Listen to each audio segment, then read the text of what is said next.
Seguimos con los directos de nuestro particular maratón de Eneagrama. Recordamos que estamos haciendo una versión muy especial de nuestro jueves de Eneagrama. En este caso, cuando la tecnología nos lo permita, tendremos que nosotros a Xenia de Fermentino. En cuanto se incorpore, que estará a punto de llegar, podremos hablar durante media horita sobre el tema de Eneagrama y bioenergética. Recordamos que hasta ahora hemos tenido entrevistas fascinantes. Por aquí veo que se incorpora Diana del Congreso de un mapa de autodescubrimiento. Con Diana hemos estado dando pinceladas sobre muchas de las cosas o de los temas que la gente cuando llega a este mundo del eneagrama pues se va planteando, ¿no? No es lo mismo la gente que ya lleváis mucho recorrido que la gente que acaba de llegar, ¿no? Y tiene como una mirada pues diferente, obviamente, y las preguntas que se van haciendo, pues en este caso Diana desde su congreso, pues como que capta muy bien todo lo que en un principio la gente como que tiene más inquietudes o las preguntas más típicas, ¿no? Y está muy bien tenerlas claras para intentarlas resolver de la manera más concreta y más eficaz posible. En este caso, ahora vamos a hilar fino con el tema de eneagrama y bioenergética, con Xenia de Fermentino. En cuanto la vea por aquí, le daremos paso. Recordamos que el tema de eneagrama y bioenergética es súper interesante. No siempre es tan clara la correlación como pudiese parecer. Por aquí veo varios alumnos de los cursos y alumnas. Veo a Aitor, veo a Lidia que está saludando. Fantástico. Recordamos que la bioenergética es una disciplina fascinante, ¿vale? Que tiene como un recorrido propio. En este caso nace de Wilhelm Reich. Alexander Lowen la sigue desarrollando y la bioenergética, de alguna forma, enfoca cosas que tienen que ver con el estilo de forma de ser. La bioenergética habla de cosas que nos pueden recordar al eneagrama y el eneagrama habla de cosas que nos pueden recordar a la bioenergética. Entonces aquí recordamos que en el carácter, que estábamos hablando con Fabrizio, que justo ahora veo que aquí se incorpora, veo aquí Xenia también que se incorpora, Xenia de Fermentino, pide solicitud, fantástico. Luego entramos con el tema del carácter que iba a comentar. Bien, entonces a ver si la tecnología nos permite tener a Xenia. Recordamos que antes lo hemos intentado con Gonzalo Morán, el autor de Pobre Niño Pijo. Ahí la tenemos, muy bien. Xenia, fantástico. Hola, Qué bien. buenas tardes. Sí, déjame que suba un poquito el audio, ahí te escucho mejor, Vale, perfecto. perfecto, Xenia, ¿cómo estás? Muy bien, ¿y tú? Encantada de verte otra vez. Muy bien, pues feliz de tenerte con nosotros en nuestro particular maratón de Eneagrama. Aquí seguimos con las entrevistas, profundizando y en este caso hilando fino en este maravilloso mundo del Eneagrama. Y de la mano de Xenia vamos a ver qué correlación o qué puede haber por aquí entre Eneagrama y bioenergética. Si te parece un poquito, Xenia, preséntate, dinos un poquito de dónde vienes, a dónde vas, de dónde te viene esta inquietud de ver el Eneagrama y también de ver la bioenergética un poquito de la mano. Y en este caso recuerdo que Xenia sabe muchísimo de eneagrama.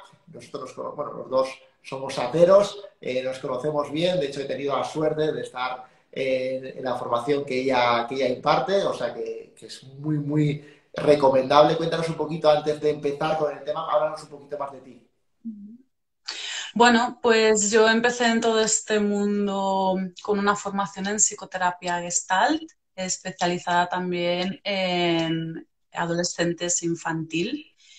Y dentro del mundo terapéutico, pues de repente empecé a oír hablar del eneagrama, yo no sabía qué era eso, pero me dio curiosidad y me apunté al programa SAT que hacen aquí en España y bueno, fue como un enganche, ¿no? Hacer el primero y vivir la experiencia y a partir de ahí pues fui arrancando por ese camino y también de la mano de Ramón Ballester, un referente de la bioenergética en Barcelona, pues conocí eh, esta nueva dimensión de los caracteres y conocí quién era Juanjo Albert y Reich y Lowen y todo este mundo. Y al final acabé formándome en bioenergética de la mano de la escuela de Vicente Schroeter en Alemania, que hacen un método quizá un poquito más clínico que el corporal al que estaba acostumbrada de hacer.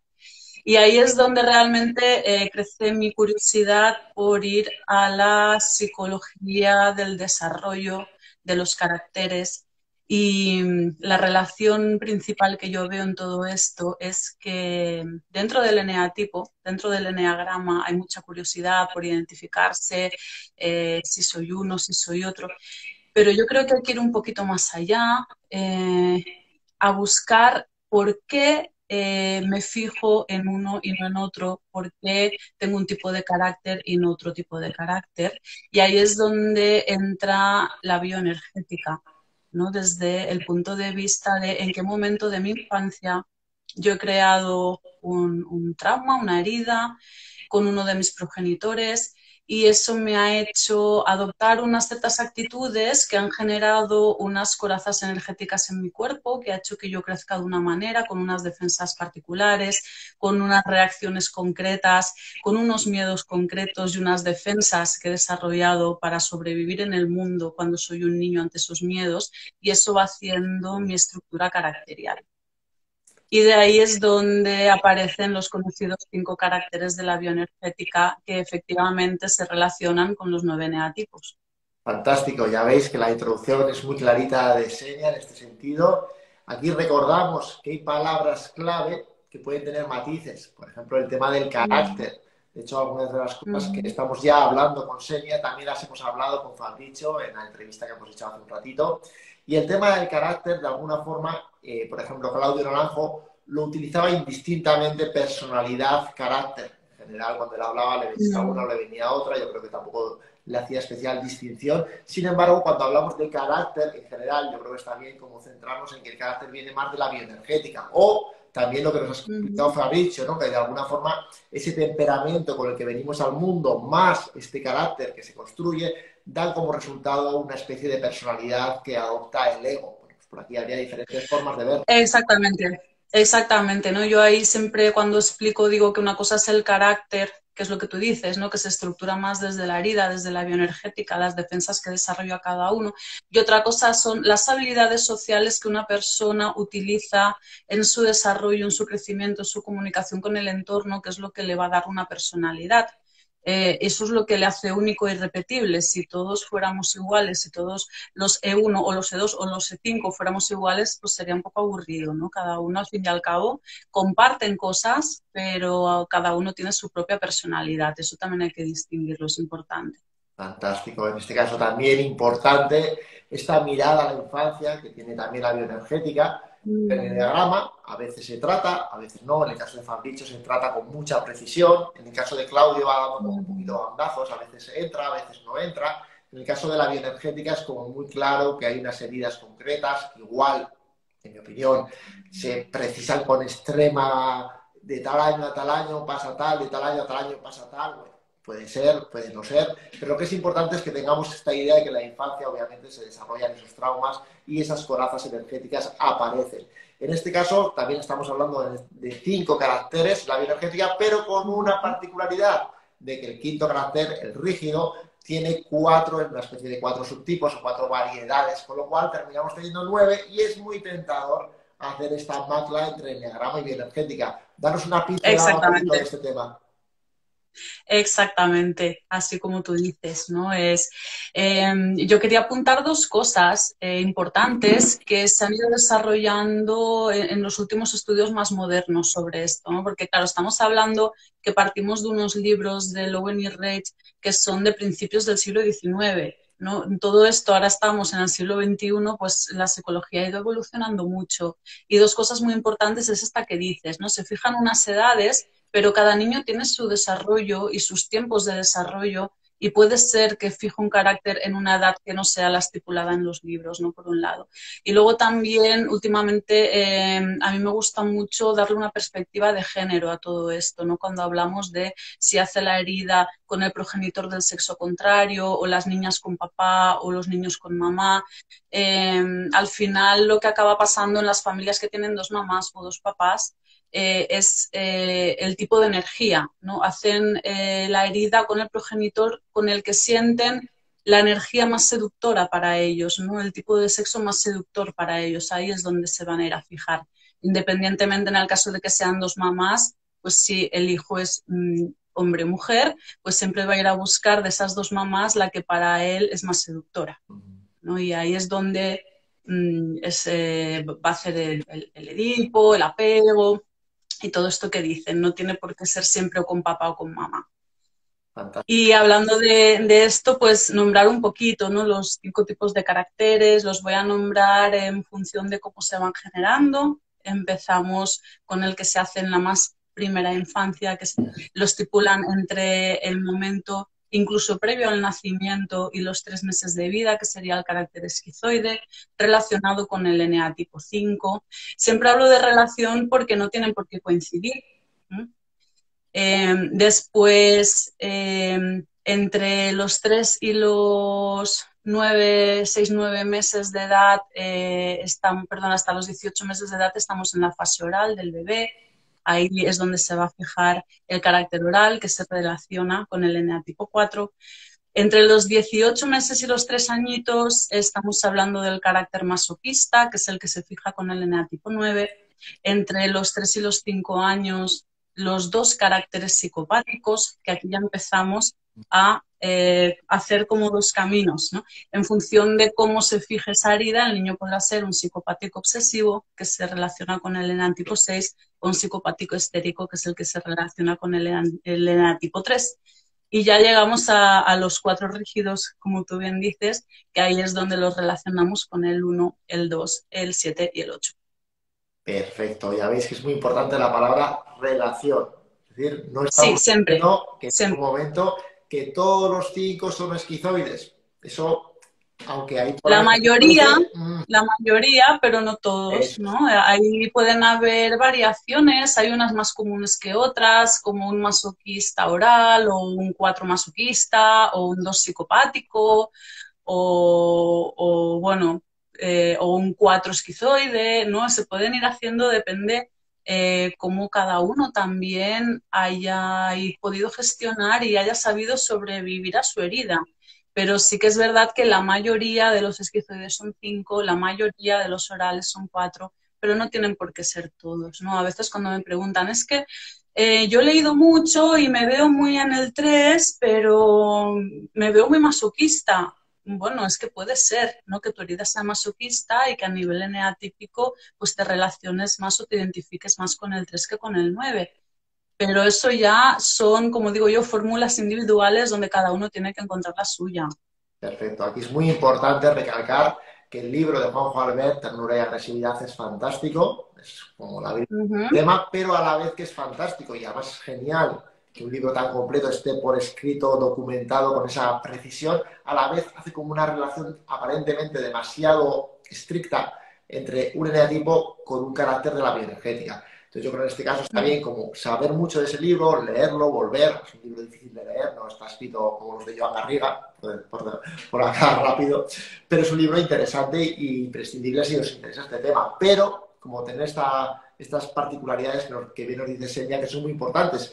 Incluso, por ejemplo, lo que comenta del carácter esquizoide, que previo al nacimiento ya están pasando cosas muy importantes en esa barriguita de Sí. mamá que influyen directamente en lo que va a pasar luego en nuestro carácter. Cuéntanos un poquito más de este carácter Sí, esquizoide. y ahí es donde entramos directamente en la psicología prenatal, ¿no? Y aquí lo que pasa es que, claro, primero quiero aclarar que todas estas heridas son inconscientes. Hay muy pocas mamás o papás que digan voy a herir a mi hijo a ver qué le pasa, a ver si sobrevive. No, esto no es así, ¿no? Normalmente cuando una persona tiene un bebé a su cargo, pues intenta darle el máximo cariño y cuidado posible para que esa criatura pues crezca lo más feliz posible, pero como nadie es perfecto, pues siempre en algún momento vamos a dejar en carencia a ese bebé. En el caso de los esquizoides, cuando se fija la herida en el momento prenatal, suelen ser casos muy concretos donde la mamá está teniendo un embarazo muy difícil, lo está viviendo con mucho miedo, con inseguridades, y a ese niño ya le está generando bioquímicamente una serie de exceso de adrenalina, de noradrenalina, de otras hormonas que a través de la sangre de la madre va a alimentar al bebé por el cordón umbilical y ese bebé las está recibiendo. Entonces va a ser un bebé que ya le están dando una predisposición a ser más asustadizo, a generar más adrenalina, a ser más miedoso, y ese bebé ya antes de nacer está entendiendo que lo que hay ahí fuera pues asusta o inquieta o da miedo o estresa, y ya va a nacer con miedo, ¿no? De cierta manera, un miedo inconsciente, porque él no sabe lo que es, pero lo puede sentir. Ahí es donde se identifica la primera herida desde el nivel prenatal.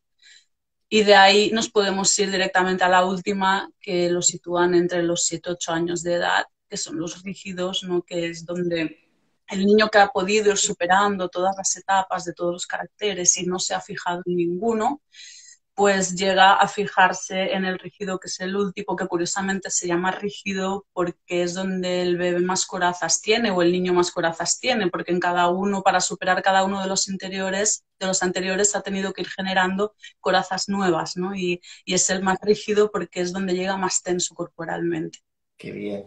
Otro tema súper interesante, ahora si nos da tiempo profundizaremos un poquito más, pero otro tema muy interesante es que normalmente, y con cierta lógica, desde el eneagrama no se habla de que este eneatipo tiene cierto físico, aunque bien sabemos que un eneatipo 8 normalmente tiene un físico, vamos a decirlo resumiendo mucho, muy potente, y un eneatipo Destroyer, 5 ¿no? normalmente tiene un físico un poquito más escuálido, resumiendo muchísimo. 8 tiene un cuerpo con muchísima energía y este 5, en antítesis, tiene un cuerpo con poquita energía. Sin embargo, en la bioenergética sí que se habla con más detalle, ¿verdad?, de cómo son los físicos de cada eneatipo. Cuéntanos un poquito más de esta idea. Sí, y sobre todo es muy fácil de observar si puedes entender la herida y de qué se defiende cada uno, ¿no? En el caso del 5, que suelen ser corporalidades muy finitas, desenergetizadas, larguiruchas, delgaditas. Precisamente lo que ha hecho este bebé ha sido intentar pasar lo más desapercibido posible de los demás, intentar hacerse directamente invisible para que no le vean y así asegurarse de que si no le ven no le van a dañar, ¿no? Por eso desarrolla este cuerpecito pues tan poco, y a la vez, para compensar esa poca energía en el cuerpo, desarrolla un nivel intelectual extremadamente grande y amplio y fuerte. Es gente muy mental, muy inteligente, se refugia en todo lo que tiene que ver con la sabiduría y se genera un mundo paralelo en la cabeza, donde ahí vemos el corte original de la bioenergética, el segmento ocular, ¿no? Que es el que le va a cortar todo el flujo energético y directamente le separa la mente del resto del cuerpo, ¿no? Entonces, ahí le genera estos dos mundos. Si yo estoy en mi mente, estoy tranquilo, seguro; cuando bajo al cuerpo, el mundo es un peligro.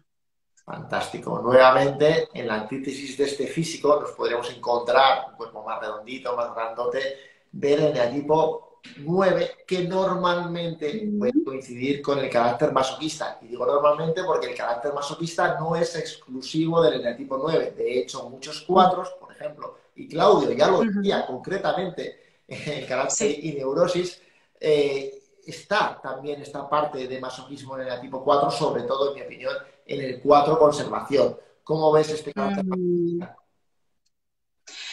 El cuerpo del 9, bueno, el 9 es lo que tú dices, ¿no? Es la antítesis del 5, es un bebé que ha sido ignorado en su infancia, desatendido, no se le han validado sus emociones, seguramente por unos padres pues que han sido humilladores o han sido muy abusivos, y entonces lo que hace es hacerse grande para que lo vean, ¿no? Es su manera de sentirse seguro cuando sale al mundo. Si a mí me ven grande, pues me pueden ver. Partiendo de la base de que es un carácter que no se siente a sí mismo, sino que vive a través de fusionarse con los demás, pues si me aseguro de que me ven, siempre voy a tener a dónde engancharme para poder sentir, para poder expresarme. Perfecto. Se entiende bastante bien esta idea. Y luego también recalcar, como bien decíamos, que dentro de los rígidos nos encontramos también como variedad. Es decir, no es lo mismo un fálico narcisista, que es un rígido muy potente, corporalmente fornido, que generalmente cuadra bastante bien con un eneatipo 8, que un rígido obsesivo, que quizás seguramente cuadra más con un eneatipo 1, y aunque es rígido, el físico también suele ser diferente. Por ejemplo, cuéntanos un poquito. Sí, el físico del 1 a veces se confunde incluso con el del 5, ¿no? También es gente que es alta, bueno, yo creo que se estiran, son finitos estirados, es viene a ser este tipo de figura de palo que le llaman, ¿no? Igual que el 5. Lo que pasa que al 5 lo ves más parecido al 4, pues de hombros caídos, más relajado, y el 1 es muchísimo más tenso, tiene la musculatura totalmente apretada, y sí, es gente pues que suele ser finita, y bueno, en su búsqueda de la perfección y en su interiorización de la ira, que es su pasión, pues viven ahí como si estuvieran sosteniendo todo lo de adentro y no dejarlo salir, porque a lo mejor pues, no es lo que toca, porque siempre recordemos que el uno no va a hacer nada que no toque, ¿no? Se rige mucho a la norma, a lo que se tiene que hacer. Y sí, físicamente se parecen y no tiene nada que ver, por ejemplo, un uno con el cuerpo de un 8, como tú bien dices, que suele ser gente pues de pecho ancho, preparada para la lucha, para el ataque, para pisotear si hace falta, que tienen un andar muy diferente y tampoco tienen nada que ver con el 7, que va por la vida mucho más suelto y relajado, es un cuerpo mucho más elástico, o con el 2, que dentro de esta, compartiendo actividad con el uno de ir con hombros atrás y pecho fuera, es mucho más armónico y accesible a primera vista que un uno, ¿no? Que suele ser como más limitante. Bueno, ya veis que esto es apasionante, súper interesante. Estamos dando como pinceladas para que entréis en curiosidad si no lo conocíais de antemano. Que el tema de la bioenergética, por desgracia, en mi opinión, no se conoce tanto como se debería y estamos dando cosas que Mm, son muy, digamos, como para captar la atención, pero que esto es muy profundo. Por ejemplo, lo que está comentando Celia del eneatipo 1. claro. Recordamos que también Claudio Naranjo siempre cuando hablaba del eneatipo 1, subtipo social, que le decía que era una especie de Lord inglés, dice que recuerda muchas veces al eneatipo 5, con lo cual, de alguna forma, lo que está diciendo Mm. ahora mismo Seña. Claro. Y luego también es como muy importante para, sobre todo, aquellas personas que dudan de su eneatipo, poder investigar un poquito cómo es su bioenergética, porque eso a veces te puede ayudar a colocarte, ¿no? A saber si eres más mental o si eres más emocional o dónde estás reteniendo más energía. Y también especificar que como todo esto es orientativo, no todos los 9 son gordos ni obesos, ni todos los 5 son flacos. Por ejemplo, hay mujeres 5 sexual que tienen unos cuerpazos de curvas que las ves y no parecen 5 y los son, ¿no? Ni todos los 1 son estirados, ni todos los 8 son fortachones, ¿no? Sino que esto es una cosa como muy orientativa. Eso es. Recordamos que esto es para tener más pistas para armar el puzzle. Me está viniendo a la cabeza el Exacto. 8. Por ejemplo, Memo era una persona pequeñita y relativamente finita, con mucha Uh-huh. energía, pero finita. No, no sería el prototipo de fálico narcisista. En este caso, Memo era claramente de tipo 8 y no correspondería. Entonces, como coger esto como con pinzas de alguna forma y que nos ayuda a terminar de armar el puzzle. Nos preguntan en el chat si hay alguna formación que tenga que ver con todo esto en Barcelona. ¿Te suena de alguna señal? Pues sí, vamos a empezar por segundo año consecutivo una en septiembre. Tenéis la información en el Instagram de Emocionarte. Y quien esté interesado pues puede contactar contigo o conmigo. Esperamos que vuelvas a visitarnos y participes también con nosotros este año, que la gente la verdad que quedó encantada. Y sí, nosotros la hacemos de manera presencial en Barcelona todos los años. Y precisamente es una formación, no es ni específica de eneagrama ni específica de bioenergética, sino es de eneagrama y bioenergética precisamente para esto, ¿no? Para poder fusionar de una manera sencilla estos dos conceptos y a la gente que esté interesada en autodescubrirse o tener más herramientas para poder aplicar en su mundo laboral, pues poder entender un poquito de dónde viene todo, ¿no? Al final creo que cuantas más pistas tengas, más te van a llevar a autoconocerte. Pero como decía Diana, que la he escuchado antes en la entrevista, no hay que quedarse con lo que descubro de mí solo, ¿no? O sea, todo este proceso no es para encasillarme y decir o justificar que soy así porque soy masoquista o soy así porque soy un 3, ¿no? Sino que simplemente para ver de qué me estoy escondiendo y sobre todo lo más interesante que creo de este tipo de formaciones es qué puedo tener yo de todos los demás y cómo puedo usar eso a mi propio beneficio, ¿no? Qué bien. Pues sí, yo lo veo exactamente igual y lo que nos describe Seña. Ya veis que hemos dado pinceladas, pero hemos entrado en temas muy potentes, muy interesantes. También ha ido como de pasada, pero esto también para que lo tengamos en cuenta. Por mucho que intentemos analizar y describir, y en nuestro propio blog de X.es podréis encontrar descripciones muy exhaustivas de cada uno de los caracteres, que si tiene la boca no sé cómo, que si no sé qué, y esto no tiene que ver con la morfopsicología, es otra cosa, ¿vale?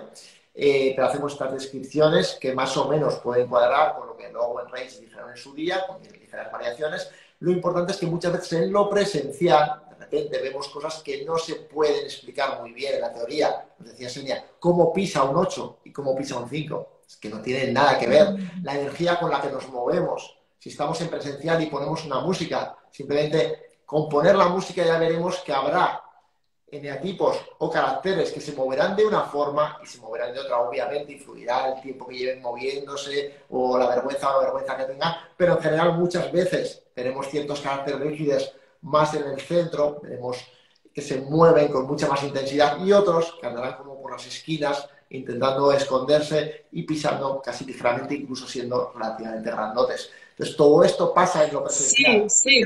Y es muy curioso, ¿no? Esto sobre todo cuando pones a mover un grupo, porque ya ves, pues los que ya intuyes que van a estar dando vueltas en círculo o los que no se van a conformar con estar en la misma zona y necesitan salir a explorarlo todo, o unos que se mueven despacio, otros que son más ansiosos y se mueven más deprisa, ¿no? ¿Quién quiere ser visto? ¿Quién no? Todo esto ya se expone. Los que tocan, otros que no se dejan tocar, todos estos Exactamente. detalles, los que estamos familiarizados con este tema, como que los pillas al vuelo y de manera casi inconsciente como que vas un poquito viendo todo. E incluso puede haber cuerpos, como decimos, muy finitos, que dirías, pues será un 5 será esquizoide. Y no, porque tiene otra energía, se mueve de otra forma, Mm. interactúa de otra forma, hay otra energía y de repente ese 5 que parecía 5 no es un 5 termina siendo un 7 que es Exactamente. especial, pero es un 7. O la mirada, la mirada, no se me ocurre ahora que es muy importante, ¿no? Cómo miran o cómo no miran. Incluso en terapia individual esto se ve enseguida, ¿no? Cuando viene algo, cómo te mira, o si no te mira, o si te mira, pero te mira como esperando a ver qué haces a la defensiva o confiado, ¿no? Ahí también cuando estás en la parte de terapeuta y tienes esta información, pues también ayuda mucho.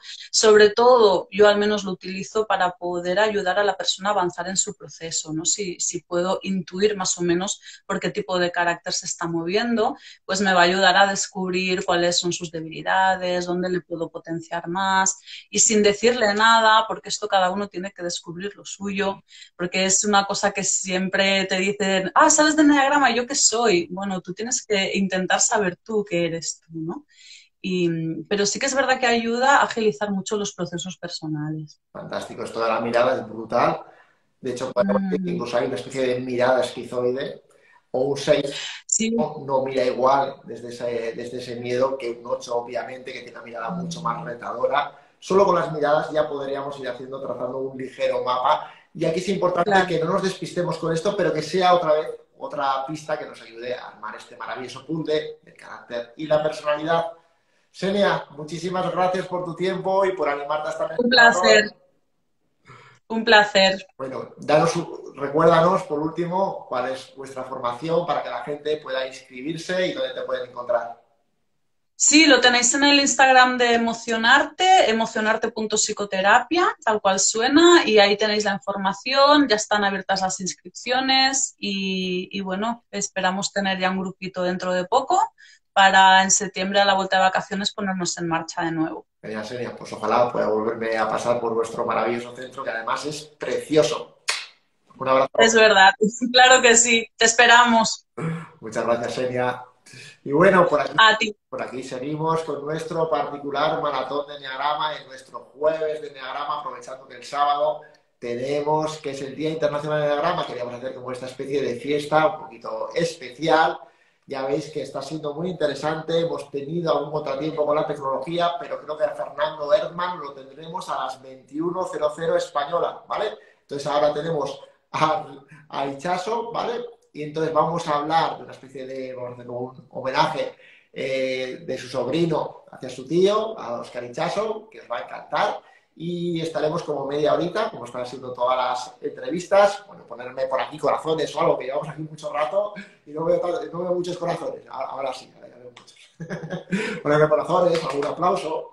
Bueno, a que Xenia ha molado mucho, igual no la conocíais, no es tan habitual en las redes, por eso a veces esta gente es un tesoro como poderlas traer, que se haya animado Xenia a contar un poquito todo este mundo del eneagrama y la bioenergética. Si habéis llegado tarde, echadle un ojo que se va a quedar todo en el muro. Y bueno, ahora cortaré este live y empezaremos uno nuevo. Recordamos a los que estáis en directo viendo este mega maratón, que solo los que estáis en directo, y solo hay 5 plazas, o sea que esto se va a llenar seguramente mañana, ya está, bueno, mañana o pasado ya estará esto lleno. Tenemos descuento en nuestra formación de 3 meses de eneagrama que hacemos a la vuelta al cole, los 3 últimos meses del año, en los cuales tenemos también a Diana como profesora de todos los Zooms y atenta a todos los grupos que hacemos. Así que el descuento es de 450 euros que se quedan en 300. Y los que queráis algo presencial, pues también con nuestra amiga Laia, experta en eneagrama y yoga en Ibiza, fantástico. Tenemos 4 días en octubre espectaculares. Echadle un ojo en nuestro blog, Aiki, con h, aiki.es. Un abrazo y ahora seguimos con Itxaso. Un abrazo. Chao, chao.